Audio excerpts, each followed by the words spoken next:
Giants made a big mistake with Waller. The guy has not proven to stay healthy. I know his numbers show that he could be a top, 3-4 tight end in the league when healthy, but he's playing with an overrated quarterback who I don't think is any good in Daniel Jones. Daniel Jones proved himself in one game. That doesn't make him a really good quarterback. So the Giants are going to have a lot of issues. They don't have offensive line help. You put the tag on Barkley. I mean, you don't know what you're going to get with him, too, because he hasn't proved to stay healthy besides last year. So the Giants are in a lot of trouble, in my eyes. Well, the Giants are not in trouble necessarily. I think not necessarily in trouble because of that. They're in trouble because of the cap and not being able to do it with everything else. I think the Giants' approach should have been to be a little more well-rounded in a trade and get players that were more controllable.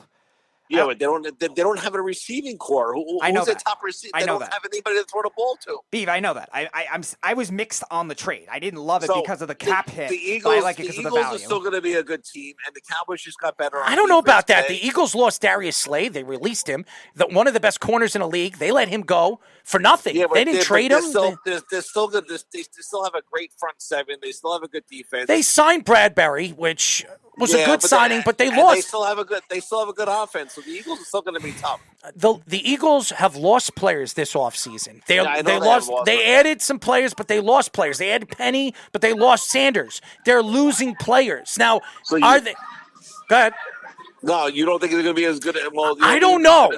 I don't know because you're losing Darius Slay. That's a significant loss. They're going to lose Johnson. They're going to lose Johnson. Hold on. They're going to lose Johnson. He's in free agency right now. He's probably going elsewhere. So the corner position is not as good as it was last year for the Eagles. So when you look at some of these teams in the NFC that are going to get better in free agency and maybe the draft, no, I don't know if the Eagles are going to be as good as they were last year. And last year was the chance for them to win the Super Bowl. Losing against the Chiefs in the Super Bowl absolutely affected them. How hard? It's not easy. It's not easy to go back-to-back years to the Super Bowl and then obviously win. It's never easy. Well, I mean, we've seen that it's very hard to win back-to-back division titles in the NFC East. It hasn't happened in how many years? That doesn't mean they can't be a tough out in the playoffs. No, I think the Eagles are good because the NFC is not good right now. I mean, if you look on paper, you look at Aaron Rodgers. Aaron Rodgers goes from the Packers, from the NFC to the AFC to the Jets. All the good quarterbacks are moving from the NFC to the AFC. So the AFC is getting more powerful, and the NFC is starting to be more. It's more of a drought for top quarterbacks.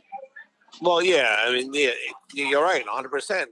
All the good quarterbacks are in the AFC. So, and again, you see Derek Carr. Derek Carr goes from the AFC to the NFC. Derek Carr automatically becomes either the third or second best quarterback in the NFC. If you look at the quarterbacks, is he better than Geno Smith? He is. Is he better than Matthew Stafford?